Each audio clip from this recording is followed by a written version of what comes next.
Seja muito bem-vindo, muito bem-vinda ao Winningcast, o podcast da Winning, projeto que a gente tem um maior carinho, que a gente tem um orgulho imenso de poder retomar depois de muitos pedidos. Por que que a Winning não tem mais podcast? Cadê os episódios? Estamos aqui.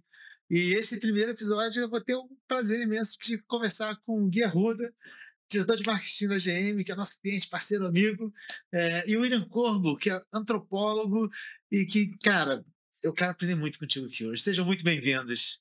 Valeu, Gia, obrigado. Prazerzão estar aqui com vocês. Vai ser um papo com certeza muito bom e quero aprender muito também com vocês.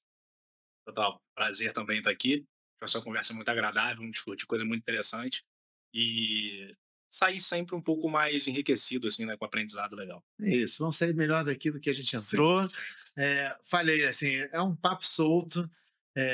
Nenhum de nós três é um assim um espectador assíduo que está ali todos os dias vendo profundamente tudo o que Não? acontece no mundo dos reality shows, mas a gente tem esse interesse pelo comportamento humano, por entender, né, o que de fato Sim. está acontecendo e por que está acontecendo.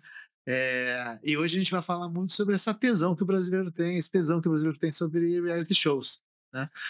Coisa que nos dados da Winnie a gente vê crescendo há muito tempo, ano a ano, que na pandemia teve um boom, mas que, surpresa ou não, depois da pandemia não andou para trás, ao contrário, seguiu avançando como um dos assuntos de maior interesse do brasileiro.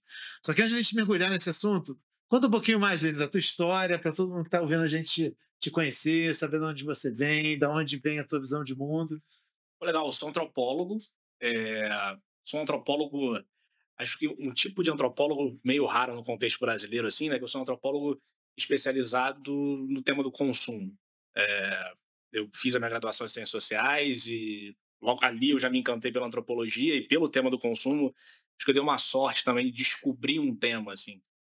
É um negócio difícil, assim, uma coisa que te agrada, que você quer entender, que você tem curiosidade, porque dificilmente um antropólogo, uma antropóloga, sociólogo, enfim, vai estudar várias coisas ao longo da vida, né? Você não tem vida nem tempo para isso. Então, você encontrar o teu tema é um grande barato, assim. E eu descobri isso, descobri meu interesse em entender sobre consumo, por que que as pessoas compram determinadas coisas, por que elas se comportam de determinada forma em contexto de compra, de entretenimento, etc. E aí eu fui fazer um mestrado, doutorado em comunicação na PUC, uma pegada muito antropológica, fiz ali mestrado, doutorado, escrevi livros sobre história do consumo, sobre teoria cultural do consumo, enfim, alguns artigos também. Depois eu virei professor na FRJ, sou professor da FRJ desde 2018, lá eu toco um laboratório também, pesquisa consumo e sociedade, comportamento relacionado na sociedade brasileira, no contexto brasileiro, olhando cultura brasileira, as diversas culturas que a gente tem no país, enfim. Então é um pouco isso, assim. Acho que é um antropólogo que estuda consumo e que se interessa por esses temas relacionados ao mercado, de marketing, inovação, publicidade, etc.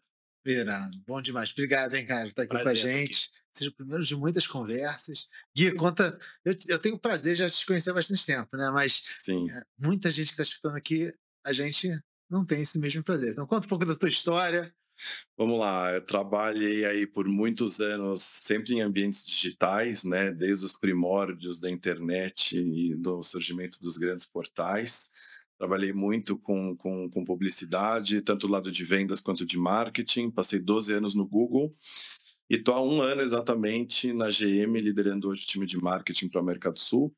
Super animado em estar aqui, porque a gente vai falar sobre comportamento, e quando a gente fala em comportamento é o que a gente mais precisa se especializar quando a gente está falando na disciplina de marketing, né? Como que a gente entende cada vez mais o comportamento das pessoas para ver como que a gente se torna relevante aí dentro de todas os acontecimentos que estão surgindo e estão ebulindo, e quando a gente fala de reality show, isso é mais forte do que nunca, né? Então é um mapa de comportamentos e de aprendizados e que gera insights em tempo real, e por isso que a gente está aqui hoje para falar sobre isso, né? E Maravilhoso. sobre winning insights em tempo real, então tem tudo a ver.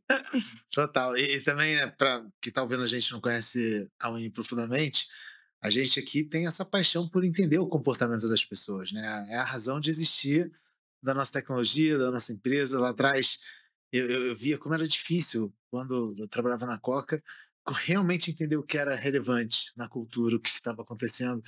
Porque a verdade é que a cultura é diversa, né? Ela é líquida, ela é múltipla, é dinâmica, tem muitas coisas acontecendo ao mesmo tempo em diferentes contextos, e é com, né, o desafio e a missão de tentar decodificar um pouco isso com dados que a UIN nasceu, eh, e sempre com essa tese de mapear comportamento de verdade, né, o que as pessoas fazem, não aquilo que elas dizem que fazem.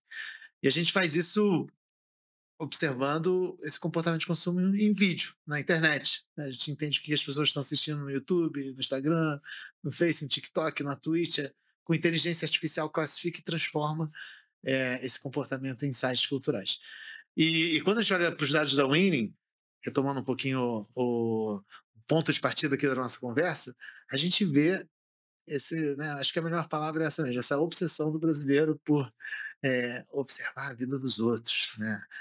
Em diferentes contextos, né? Big Brother, talvez, sem dúvida nenhuma, aqui no Brasil, é a expressão mais potente desse comportamento, mas é um comportamento também diverso. Tem vários reality shows acontecendo com muito sucesso.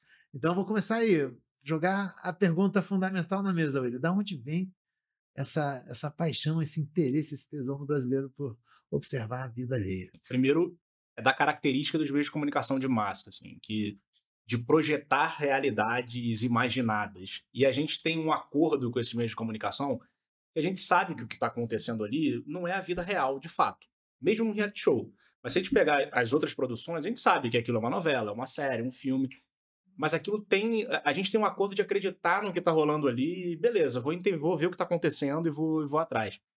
E é legal que é um espaço que a gente aceita coisas que a gente não aceitaria na vida real, assim. Então, tem uma história antiga que o professor Everardo Rocha contava, que tá no livro dele, Sociedade do Consumo, Sociedade do Sonho, que ele fala de uma dona de casa de meia idade que está sozinha em casa e ela decide o que está pensando, o que ela vai fazer para o almoço. Ela não fala com ninguém e tá só vendo anúncio na TV, programa de TV e tal. E ela vai no mercado e compra um peru novo de uma marca que estava lançando e tal. E ela viu um anúncio. E o anúncio que ela viu naquela manhã que ela estava decidindo era um animalzinho falando. Era uma vaquinha falando, depois um peixinho. E depois o peru falava bem do tipo de carne dele, assim. E ela se convenceu pelo anúncio. Ela aceitou o conselho de um peru.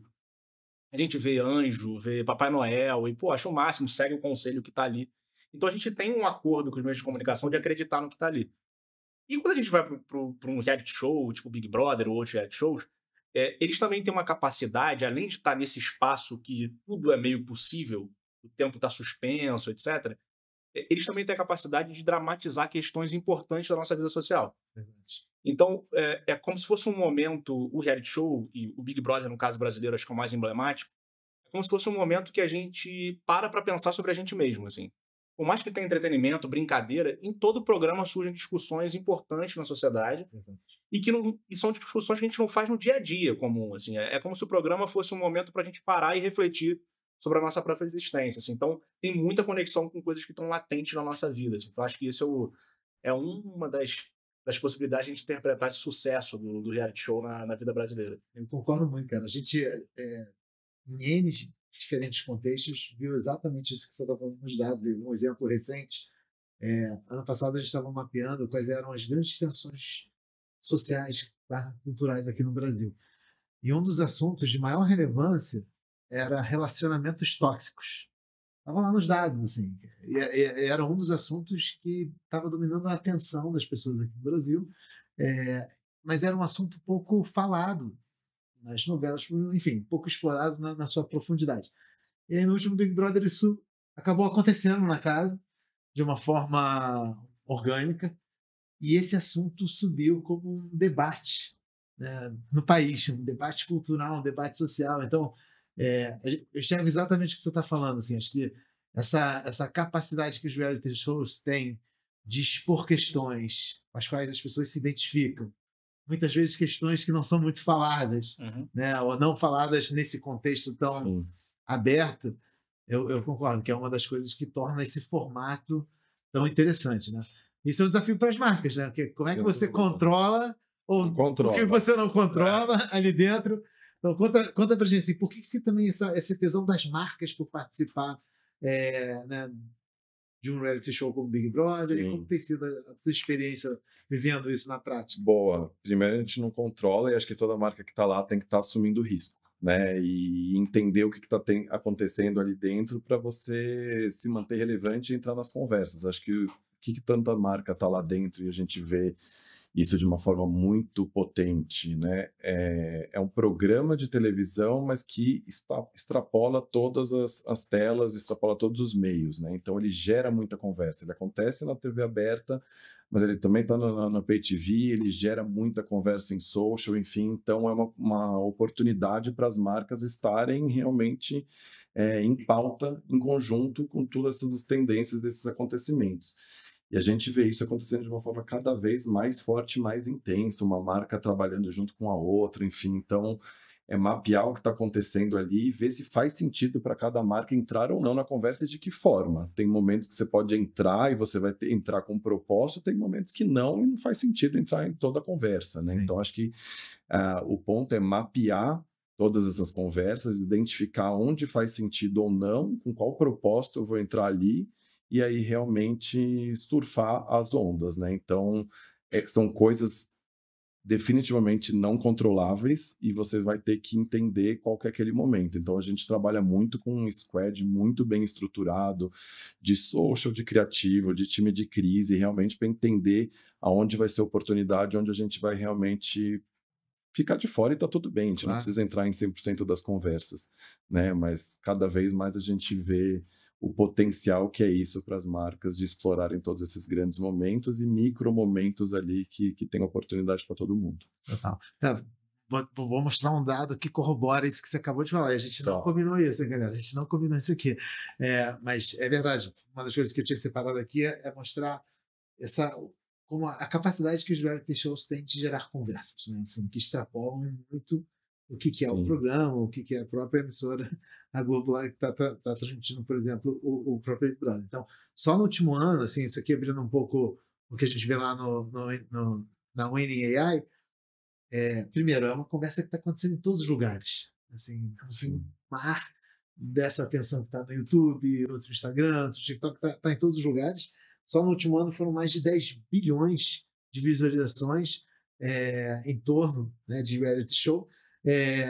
E uma das coisas que a gente vem aprendendo, né, até vocês estão fazendo um negócio que eu acho incrível agora com a GM aqui no Brasil, é que essa ideia de observar o comportamento das pessoas, que talvez o reality show estabeleceu como um formato de entretenimento, então, ela extrapola o formato de entretenimento do reality show. Ela também é uma nova forma de entender como fazer marcas mais relevantes, né?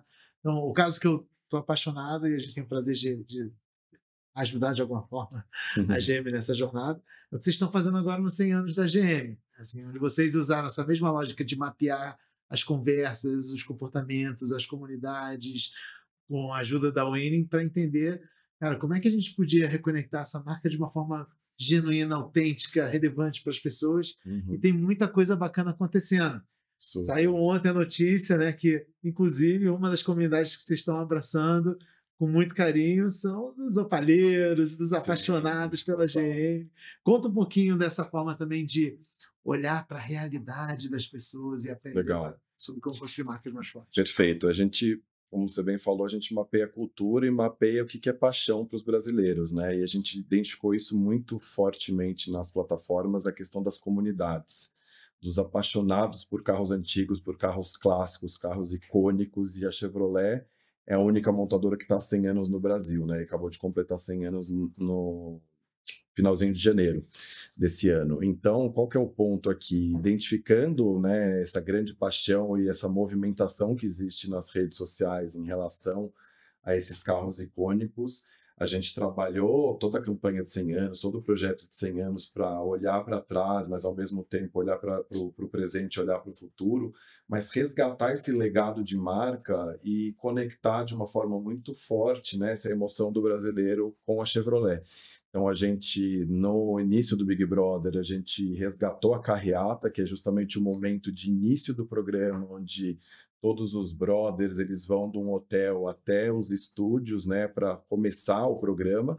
Então a gente colocou carros atuais e o último lançamento da marca misturado com carros icônicos. Então tinha lá o Opala, tinha a Caravan, tinha o Monza, enfim.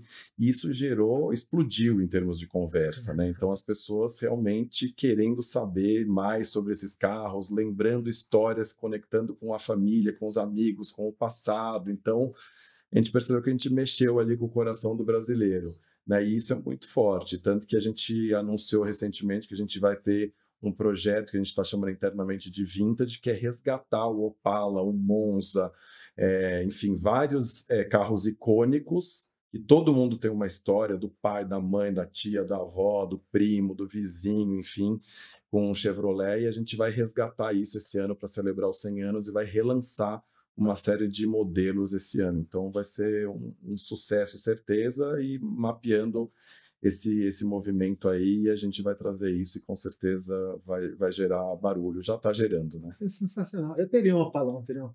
Claro, O novinho em folha. claro, total. Você estava me contando que É tem. hype, né? Pô, é incrível. E tem um esquema que tem uma comunidade de restauradores que preza muito pela originalidade, tem outra que quer tunar o carro, botar motor elétrico. Tem essa história, né? Sim, super. São vários apaixonados, vários clubes, enfim, várias equipes de restauração que são super renomadas, respeitadas e conhecidas por esses car lovers, e tem muito brasileiro que é realmente apaixonado, né? Então, carro é uma paixão nacional e muito do brasileiro e masculino, né? O homem tem muito forte isso, né? Como maioria. E a gente vê como isso gera conversa, como gera assunto, como tem essas comunidades que engajam. A gente estava comentando aqui que no dia do aniversário a gente viu várias reuniões acontecendo que começaram nas redes e se juntaram em diferentes localidades no Brasil para celebrar os 100 anos da marca, e cada um ia trazendo o seu carro para um conhecer o do outro, enfim, encontro desses opaleiros, dos apaixonados pelo Vectra, enfim, isso é muito legal de ver. Demais. E essa questão das comunidades, né? Que isso é um tema de paixão nosso aqui também. Né? A gente, primeiro, né, entende que cada um de nós faz parte de diversas comunidades. Né? A gente não é só uma coisa, a gente é um ser múltiplo, que tem diferentes interesses, diferentes contextos e por aí vai. Mas a gente realmente vê nos dados que quando você consegue entender o que é relevante para cada uma dessas comunidades e participar disso de forma autêntica, de forma agregando valor, né? Então, não é que a GM está lá só participando, entrando numa conversa, ela está entregando algo de valor para a turma. Assim, olha, eu sei que você ama o nosso carro, eu vou te entregar algo de muito relevante. Conta um pouquinho para a gente sobre a ótica da antropologia. Para onde está indo a evolução da formação dessas comunidades e como é que a gente, enquanto marca, pode olhar para o futuro e entender, cara, como melhor trabalhar essas comunidades daqui para frente? Cara, tem um lance interessante, vocês estavam comentando e eu estava pensando aqui como tradicionalmente os grupos, enfim, se moldam, né? E criam mecanismos de entrada, mecanismos de saída e tal, que são códigos culturais, assim, né? Se eu chegar num grupo desse de colecionadores de Opala ou de Monza, eles vão rapidamente perceber que eu não sou um colecionador, assim. Eu não vou estar com carro e também não vou ter os trejeitos, hábitos e falas, enfim, que eles compartilham entre si. Eu acho isso muito, muito interessante, assim, que a antropologia se dedica a estudar, né, esses comportamentos, esses grupos e tal. E aí tem um ponto que para mim faz todo sentido, assim, porque hoje, com assim, expansão do digital, etc., a barreira física ela não é tão mais relevante, assim, né? Sim. Até para momentos de encontro, mas você consegue criar conexões para muito além do espaço físico que você está, do contexto que você está inserido. O contexto ele vai além do lugar que você mora, vive, país que nasceu, etc. Então, a gente vê a criação e fortalecimento dessas redes transnacionais, assim, né? Se eu tenho um tipo de interesse, que tem outras pessoas no mundo com esse interesse, a internet permite que a gente se conecte. E aí tem um outro ponto interessante também nisso, que fortalece os grupos, assim, essa expansão fortalece a criação de nichos também. Sim. Né? Porque não é porque eu tenho acesso a um monte de coisa que eu virei um cara global, assim. Eu continuo sendo local, com aspectos da minha realidade, mas eu me conecto também com outras localidades, assim. Então, você vê um crescimento de nichos, assim, de pequenos nichos transnacionais. E aí tem um desafio decisivo assim, para marcas, que é mapear esses códigos internos. Assim. Então, para eu levar um elemento lá da GM para dentro de um contexto de colecionadores, eu tenho que entender aqueles códigos que estão ali. Além dos interesses das pessoas e tal, mas, cara, como é que eles se comportam no dia a dia? Acho que a inovação e iniciativas estratégicas, elas têm muito a ver com esse insight que você descobre ali, putz, é isso aqui que a galera está discutindo agora, é isso aqui que está fazendo falta. Entender essa realidade desses grupos, esse contexto específico, para você criar coisas que fazem sentido, que conectam, que ajudam a fortalecer os laços e ajude também eles a se diferenciarem, né? Porque um grupo se constrói da diferenciação dele com o coletivo também, né? Eu tenho a minha unidade aqui que é diferente daquela. Então, acho que tem um espaço aí interessante de entendimento daquela realidade para explorar cenários, às vezes, não óbvios. Né? Exatamente. E tem um lance aí também de brincar com o tempo, né? Sim. Que tem um lance de mudança e permanência que é super curioso, né?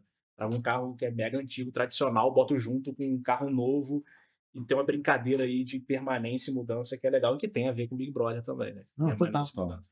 Essa questão de entender os códigos, entender as comunidades também é parte da receita de um bom reality show. Né? Assim, quando a turma está concebendo o programa, isso é muito estudado. Assim, olha, como é que a gente garante que os participantes, que o casting que a gente vai colocar ali, de alguma forma represente essas muitas comunidades que existem lá fora. Né? É uma escolha muito intencional, muito consciente. Né? E a mesma coisa exatamente no seu ponto, é o que a gente vem ajudando as marcas a conseguir também a fazer nas suas estratégias. Né? Pô, vamos olhar para os dados, entender essas comunidades, entender esses códigos, como é que a gente consegue unir isso tudo e colocar e fazer disso algo relevante, pertinente. Né?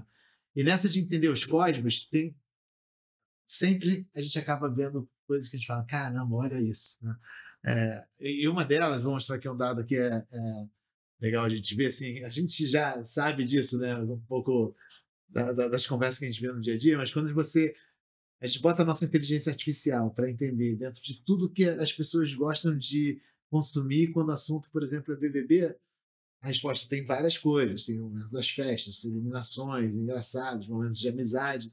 Mas tem um assunto que sempre explode interesse, que são as tretas, são os rumores, o cancelamento e tudo que vem em volta disso. Da onde vem também esse interesse das pessoas pelas tretas? Você tem uma explicação aí pra gente?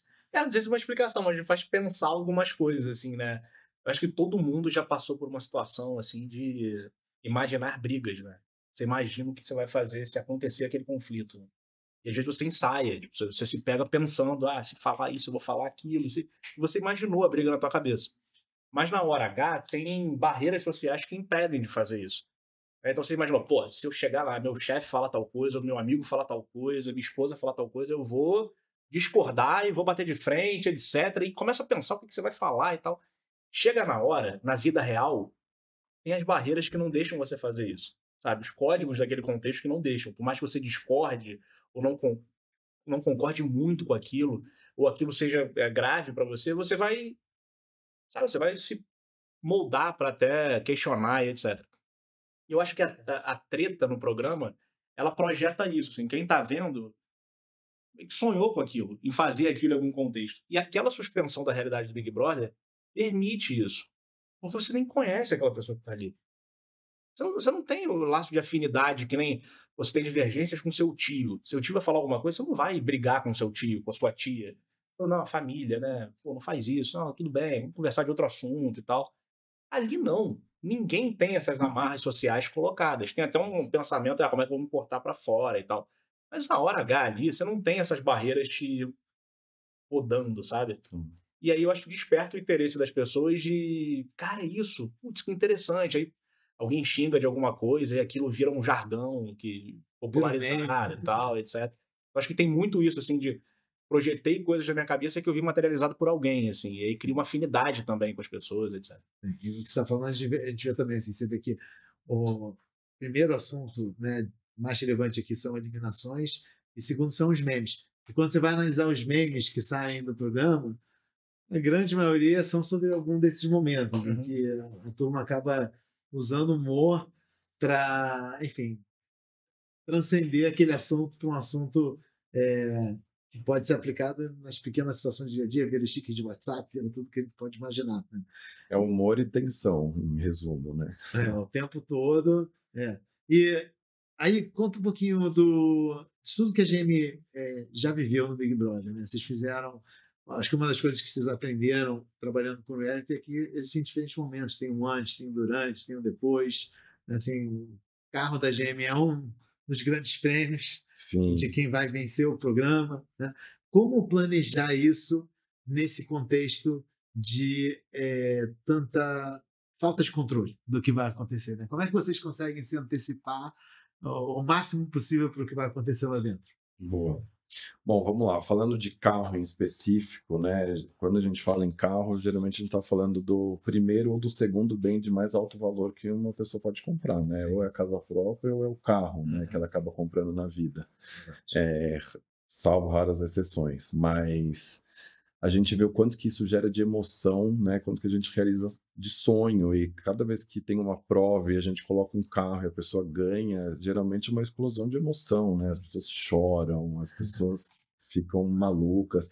Teve até um caso, eu estava lembrando agora, que não lembro o nome do brother, enfim, mas que ele ganhou um carro ano passado, e a hora que ele entrou no carro, ele começou a chorar e falou: meu Deus, mas como que eu vou pagar meu IPVA?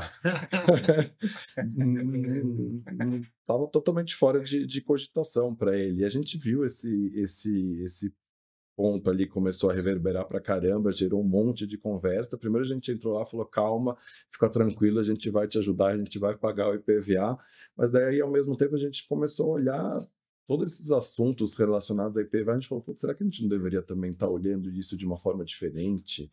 Abraçar a educação financeira? Será que isso é um ponto de fricção na jornada de compra? Enfim, isso gera insights o tempo inteiro para a gente ver o que a gente pode tomar de ação. Então, assim, é mapear qualquer um desses acontecimentos. Muita coisa é planejada, né? Então, quando a gente fala em lançar um carro e lançar no Big Brother, é muito legal, porque você tem um tempo de exposição de tela gigantesco, e você consegue mostrar feature de produto de uma forma lúdica, que você está mexendo com entretenimento, mexendo com tensão, né? Às vezes numa prova que vai gerar um monte de tensões ali. Então isso é muito legal, a gente consegue explorar muitas features e consegue contar várias histórias de uma forma diferente do que uma propaganda tradicional.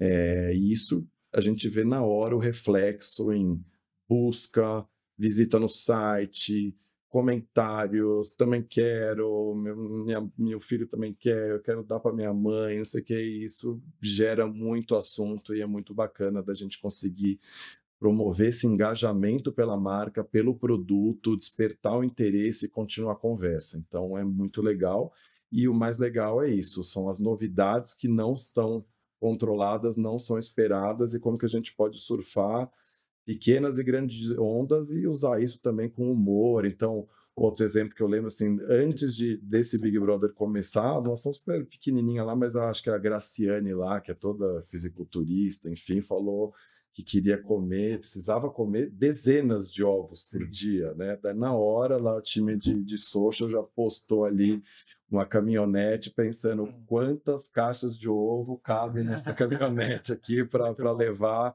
a granja inteira para Graciane. O McDonald's mostrou lá, fez um sanduíche com dezenas de ovos ali dentro do sanduíche, enfim. Então, coisas pequenininhas ali que podem gerar, com humor ali, uma entrada na conversa e estar junto com tudo que está acontecendo. Total. E a gente vê isso nos números, né? Então, uma coisa que a gente viu, isso aqui é o share de atenção das marcas patrocinadoras do BBB, quando vocês fizeram a ação de vocês da carreata, né? E acho que é um exemplo muito bom, né, de como uma marca pode, de forma planejada, antecipada, se tornar relevante dentro desse contexto de dar um pouco controle. Porque vocês encontraram esse lugar onde o produto tinha um papel super protagonista, autêntico, né? Assim, é uma carreata de carros indo para casa, e vocês conectaram isso com uma conversa que estava acontecendo com a Priscila Fantin, certo? E depois trouxeram o McDonald's como parceiro para essa história. Conta um pouquinho o que vocês fizeram que trouxe esse resultado aí. Mas super legal, acho que contar um pouco dos bastidores, né?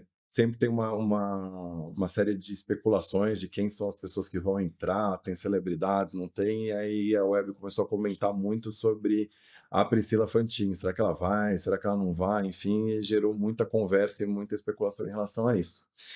E aí a gente estava lá e de repente surgiu uma oportunidade com o time do McDonald's, a gente se conectou com as agências, enfim, para fazer uma brincadeira justamente nesse momento da carreata. Então, basicamente, a gente fez uma filmagem ali simulando que um dos carros tinha desviado da rota e estava fugindo da carreata. E aí a gente... Ao vivo ali, e aí a gente, naquela tarde, fez todo um combinado com todos os pequenos, médios e grandes fofoqueiros e sites de fofoca do país para falar, está acontecendo alguma coisa, tem um carro ali que desistiu da casa e tá fugindo. E aí começa a filmar aquele carro fugindo, e aí de repente entra a câmera dentro do carro, aparece a Priscila Fantin falando, vocês acharam que eu estava indo para casa? Eu estou indo para casa, mas para minha casa, com o McDonald's, com o lanche, com a promoção, na Equinox, enfim, então explodiu também. Depois a gente teve esse momento revelação aí, que no final era um colega e uma parceria que a gente fez com o Mac, e é isso. Geramos conversa, entramos no momento certo ali, e aí deu um super resultado para as duas marcas, então foi super divertido e super bacana. A galera chamou isso do McNox. McNox. E essa coisa das marcas quererem encontrar esse lugar mais autêntico, né, no entretenimento, na vida das pessoas, eu acho que já, com certeza, algo que já está claro, estabelecido, né, na indústria do marketing, assim. Mas por muito tempo não foi assim, né? Você estava falando sobre como a gente, quando entra no mundo do entretenimento, a gente faz um combinado com o filme, a série, de acreditar no que está ali. Só que quando a gente olha o histórico, né, de como as marcas vinham se comunicando, muitas vezes era tão distante da realidade, era tão fake, era tão forçado que essa relação não acontecia. E agora, cada vez mais, as marcas estão dando esse passo para buscar entender como elas podem ser mais verdadeiras, mais autênticas, né? Porque viram que era isso que as pessoas queriam também, né? Como você vê essa mudança um pouco às vezes, a audiência, as pessoas, nós, a gente está em busca de algo que é muito distante da nossa realidade, a gente quer escapar, e muitas outras vezes não, a gente quer ver o espelho da nossa realidade, a gente quer se enxergar ali dentro. Assim, como você vê essa dinâmica acontecendo e evoluindo aí na sociedade?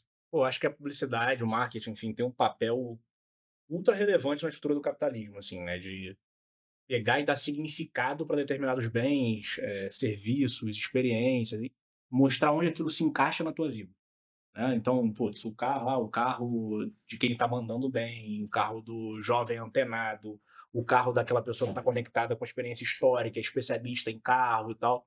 Então você vai construindo significado para aqueles objetos, para os bens, enfim, para a gente olhar a propaganda e falar, putz, é isso que tá batendo comigo, eu sou um cara que tá mandando bem, então eu tenho que ter aquele carro, assim. Então tem esse papel ultra relevante da publicidade de dar significado para os bens e sentido, né? Para eu entender se eu tenho esse bem que conversa com aquele e tal, eu estou construindo uma imagem minha, pública, etc.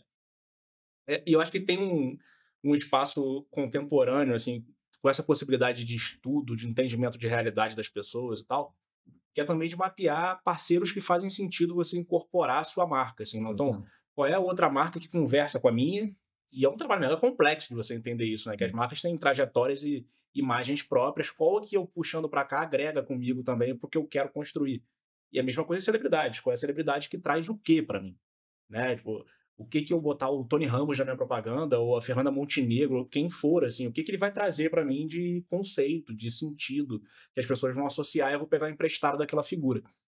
E aí eu volto para a questão do Big Brother, assim, porque tem um ponto legal ali também para pensar isso. Os perfis de personagens não são tão diferentes, assim, né? Você já deve ter tido outras pessoas que fossem personagens tipo o Gil do Vigor ou a Juliette, que tinham comportamentos e visões e contextos semelhantes, sabe? Só que vai depender do contexto que eles entram no programa, com as questões que estão sendo debatidas na sociedade. Isso é todo um trabalho de inteligência fazer para você combinar o que as pessoas estão discutindo, o que elas estão trazendo da vida delas e tal, o que está efervescente naquele contexto, o que aqueles personagens que vão virar celebridade rapidamente podem agregar para mim também. Então, acho que tem um espaço aí de não só entendimento da realidade social, que a gente estava conversando antes, né, de grupo, comunidade, etc., mas também de entender que outras marcas eu trago para o jogo, que acrescentam para mim, eu acrescento para elas nesse jogo, e que celebridades também me ajudam a me conectar de maneira mais profunda com as pessoas também, aquelas que eu quero atingir, então. Total. E é interessante ver também como muitos ex-Big Brothers, né, acabaram, depois do programa, construindo uma carreira enquanto celebridades muito sólida. E eu acho que o Gil do Vigor é um bom exemplo também. E que trouxe um outro tipo de valores também enquanto celebridade, né? Assim, falando com, enfim, com o universo todo de com comunidades que muitas vezes não se viam representadas na comunicação das marcas, e os realities muitas vezes viram esse celeiro, assim, de revelar quem são essas pessoas que têm essa capacidade de gerar, enfim, essa conexão, e as marcas com certeza querem participar disso, né? A GM, a gente tem um mega carinho pela nossa parceria, GM Powerball já passou da fase do piloto, já estamos expandindo a relação, estamos indo super bem. E acho que é legal todo mundo aqui te ouvir um pouco sobre como vocês estão usando tecnologia, dados, inteligência artificial da Winning para fazer esse trabalho, de mapear essas comunidades e entender esses códigos e, com isso, tomar melhores decisões. Acho que é legal você contar um pouquinho. Legal. A gente tem trabalhado de uma forma cada vez mais consistente, está sendo super rico o trabalho da gente conseguir, primeiro, sair do modelo tradicional, né, de pesquisa, de mapeamento de target. Até a gente estava brincando, né, o homem aventureiro. O que é isso? O que é o homem aventureiro? Vamos entrar a fundo nisso. Então, vamos entender quais são essas tendências culturais, quais são esses códigos, qual que é o tom de voz, qual que é a linguagem, de que forma eu me conecto de forma autêntica. Então, acho que a Winning é muito rica para justamente isso, você mapear com muita profundidade, através dos insights, o que cada uma dessas comunidades está fazendo, né? O que eles engajam, sobre o que eles querem falar, enfim, o que gera mais repercussão. Então, é realmente um laboratório super profundo da gente entender no micro detalhe, e isso se transforma em grandes insights para os briefs que a gente gera para as agências, para a criação, para o time de conteúdo, para o time de social. Então, é criar um processo de fato escalável para você conseguir trabalhar em toda a estratégia de marca e você conseguir fazer isso para momentos de lançamento de produto, para um always on ali de conteúdo, de como que você é relevante em cada uma das plataformas. Então, a gente tem trabalhado aí numa curva de aprendizado gigantesco, né, dos times ficarem realmente aguçados para entender quais são os insights do produto que eu cuido, como que eu vou agregar para esses briefings serem mais profundos, e quanto mais profundo é o briefing, melhor vem o resultado, né? Isso é fato e a gente consegue mapear isso cada vez mais. Resumo, acho que é isso. Boa, e a turma está curtindo? Está curtindo bastante, a gente cada vez tem mais surpresas, que é justamente isso, né? Quando eu estava no Google, a gente falava muito sobre, na busca, às vezes a gente descobre coisas que as pessoas estão perguntando que elas não têm coragem de perguntar nem para o terapeuta, né? E a Winning é isso também, a gente identifica comportamento quando a gente vai olhar, e tem surpresas super interessantes, né? A gente entender qual que são essas linguagens, o que é sucesso, né? Em cada uma dessas plataformas, o que está bombando, quais são essas tendências e essas tensões culturais. Então, é sobre isso, a gente entrar com profundidade, mapear comportamento e transformar isso em uma ideia acionável. Tem um lance aí de ultrapassar as barreiras de métodos de pesquisa tradicionais também, né? Porque uma coisa é você, sei lá, tô fazendo uma pesquisa, vou conversar com alguém, a pessoa me diz algo, mas ela mente. Pesquisa declarada. Exatamente isso. Tô ali conversando com ela, se eu tô com uma camisa, sei lá, de uma marca, o cara não vai falar que aquela marca não é legal. Se eu sou de um pesquisador de uma empresa, ele vai ter dificuldade para falar tudo que ele quer falar sobre aquela empresa. Então, e fora que ele está tentando também passar uma imagem específica. O que eu tô vendo na minha rede social é o que só eu tô vendo. Então, Né? O que eu tô vendo no vídeo, que eu tô vendo no Instagram, ou no TikTok, ou no Facebook, ou no YouTube, aquilo ali tem uma naturalidade cultural, digamos assim, né? Muito maior até do que... Claro que numa entrevista você extrai coisa muito legal. Lógico. Mas você tem limitações ali que, quando você vê na prática, seria uma espécie de etnografia em Big Data, uma combinação de etnografia e realidade. Você interpreta um grande arcabouço de dados que são dados relacionados à cultura, né? Porque eu estou escolhendo o que eu vou, o tipo de conteúdo que me agrada, assim.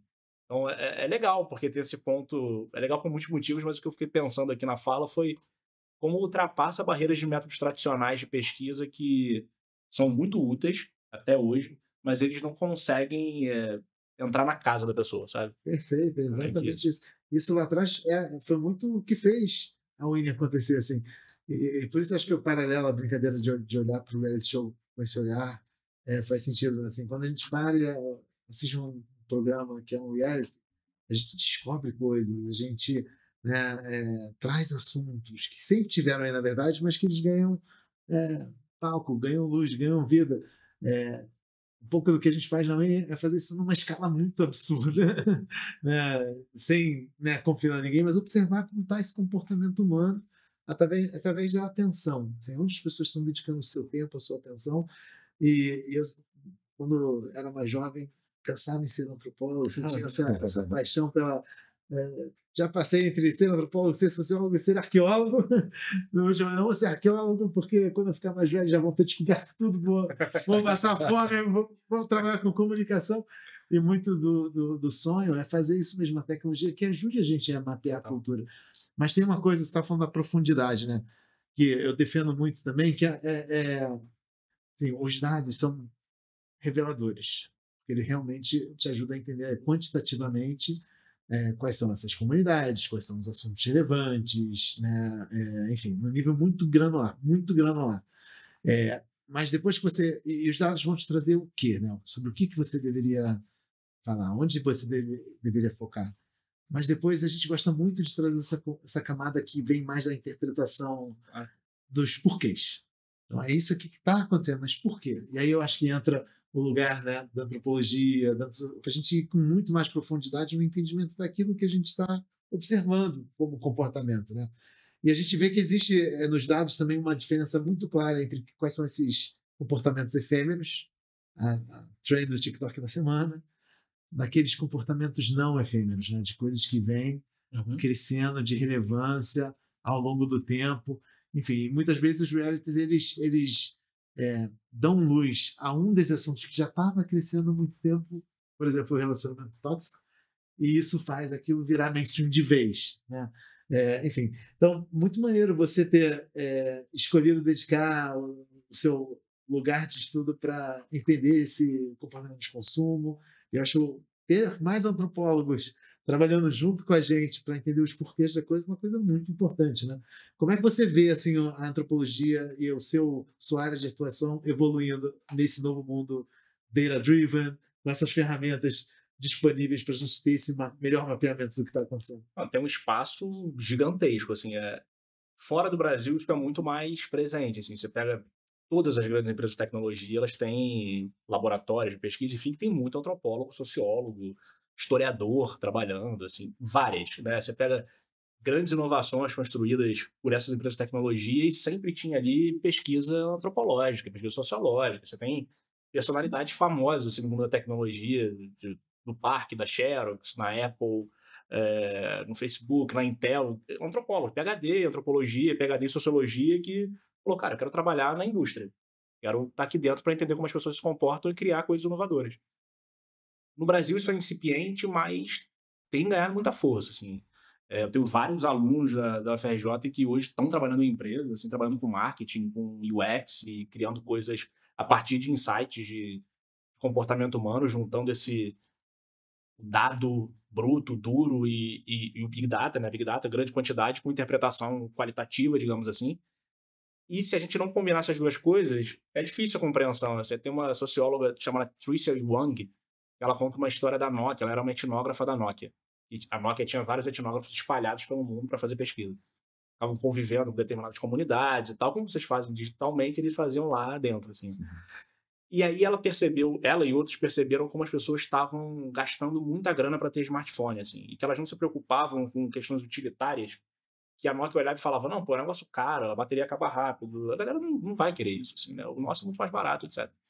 E os etnógrafos alertando, não, o dado tá mostrando essa quantidade muito grande, mas tem coisas incipientes aqui Perfeito. que o dado vai captar, que está subindo e tal, mas a combinação com a interpretação que vai mostrar que aquilo é promissor ou não. E a Nokia não embarcou nesse Claramente. dos etnógrafos e perdeu espaço absurdamente, assim, mas foi essa combinação do Big Data com o qualitativo que permitiu esse insight. Você pega alguma coisa incipiente ali, traz um olhar qual e fala, opa, aqui tem coisa promissora. Que nem você deu o exemplo do relacionamento tóxico, assim, você vê o negócio que está crescendo, você olha, interpreta a sociedade, pega questões teóricas e vê, isso aqui tem tendência de fato de explodir em algum momento. Então essa combinação, para mim, ela é o presente e o futuro, assim, da pesquisa, da inteligência, da análise no mundo corporativo. Total. A gente acredita muito nisso. Muitas vezes, eu sou perguntado assim, pô, e a chegada da inteligência artificial vai tirar o trabalho das pessoas no mundo de construção das marcas, como é que a gente enxerga essa questão? E eu assim, sempre fui muito consistente, assim, porque eu realmente acredito nessa resposta que os dados e a tecnologia, eles vão ajudar a tornar trabalhos que antes levavam muito tempo serem feitos de forma muito mais otimizada, né? Hoje, o time da GM consegue mapear essas comunidades, esses assuntos, usando a Winning com 2, 3 cliques, de forma recorrente, always on, não precisa parar, fazer uma pesquisa, perguntar para um monte de gente, e isso traz uma eficiência, uma agilidade, uma assertividade para as tomadas de decisão que não existia, não era possível até então, mas depois disso, depois que você tem ali a informação, sempre vai fazer diferença o olhar, né? Assim, como é que... Porque uma coisa é você ver lá no dado, pô, tem essa comunidade mega relevante dos nostálgicos, que amam os nossos casos. Essa informação estava lá. Outra coisa é o time ter a decisão, a coragem de falar, vamos fazer alguma coisa com isso. E como é que a gente vai fazer isso, né? Como isso tem ajudado a tomar umas decisões um pouco mais bold dentro da GM, assim, a mover a agenda criativa para um lugar que vocês acreditam? Como os dados têm ajudado vocês nessa jornada? Primeiro, só complementando o que vocês estão falando aqui, tá tão interessante que eu estou pensando aqui. Eu acho que o combo ideal é assim, é o Winning com o antropólogo. Eu já quero contratar. Estamos aqui, ó. Podcast começou assim, vamos ver. Porque é muito sobre isso. Acho que a inteligência artificial é ferramenta, mas se a gente não tiver essa interpretação do porquê que isso está acontecendo, o que está por trás, exatamente, o dado pelo dado, enfim, ele não necessariamente vai levar você a algum lugar. Então, acho que o ponto aqui é como que a gente interpreta o dado, transforma o dado em insight e realmente transforma isso numa ideia criativa. Aí são apostas, né? Você entende que isso é uma oportunidade e aí como que você usa a criação a seu favor com base nessa oportunidade que tá latente. Então, a gente tem mapeado muito como se diferenciar criativamente, né? Como você ganha relevância criativa. Principalmente numa indústria automotiva que é muito pautada em funcionalidade, em feature de carro, né? Mas o ponto aqui é o que vai gerar de benefício para a vida da pessoa. Total. Eu não vou comprar um carro porque tem X litros no porta-mala da caçamba, porque quantas sacas de café eu vou conseguir colocar ali e isso vai ser relevante para a minha vida. E eu vou conseguir ser mais produtivo.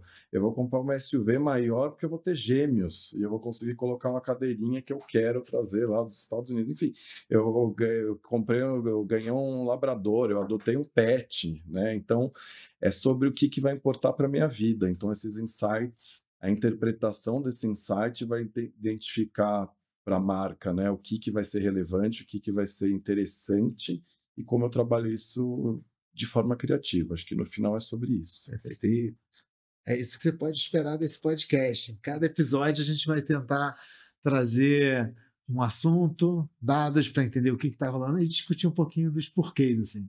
E aí já estamos chegando no final aí da nossa conversa. Uma outra coisa que a gente vem observando nos dados é essa diversificação do formato reality show, assim. O que antes começou como um formato de casas confinadas, né? Depois vieram os realities de gastronomia, que eu adoro, by the way, mas hoje tem uma explosão de realities focados em universos culturais específicos. Um dos meus favoritos, que é da Netflix, que é cliente nossa, é o Ilhados com a Sogra. É bom, cara. É bom demais, é divertido. E você ali vê essa dinâmica, né, dos relacionamentos. E assim como esse, tem vários outros, Casamento às Cegas e por aí vai. Então é muito interessante observar assim, o que mais pode ser criado, porque tem muita coisa para ser criada nesse contexto. Mesmo dentro de carros, né? A gente vê lá assim, cara, as pessoas estão compartilhando o que é essa experiência de estar no carro, seja cantando. Quantas horas você passa dentro do carro por as dia? viagens e tudo mais. Então, é muito legal ver assim, como os dados podem ajudar a gente não só a fazer melhor aquilo que já existe hoje, mas também a despertar para novas oportunidades que ainda não foram criadas antes. E as marcas têm esse lugar, né? Assim, uma oportunidade de realmente olhar para essa informação e começar a criar entretenimento e, quem sabe, os próximos grandes reality shows vão nascer de marcas, e não marcas patrocinando reality shows que já existem. Então, a gente vê com muita clareza assim, isso acontecendo e tem certeza que as marcas mais relevantes que vão conquistar a atenção das pessoas lá na frente vão atuar mais nesse lugar de produtoras de entretenimento e conteúdo, e elas mesmas criando os seus IPs de entretenimento do que só patrocinando daqueles que já estão por aí, né?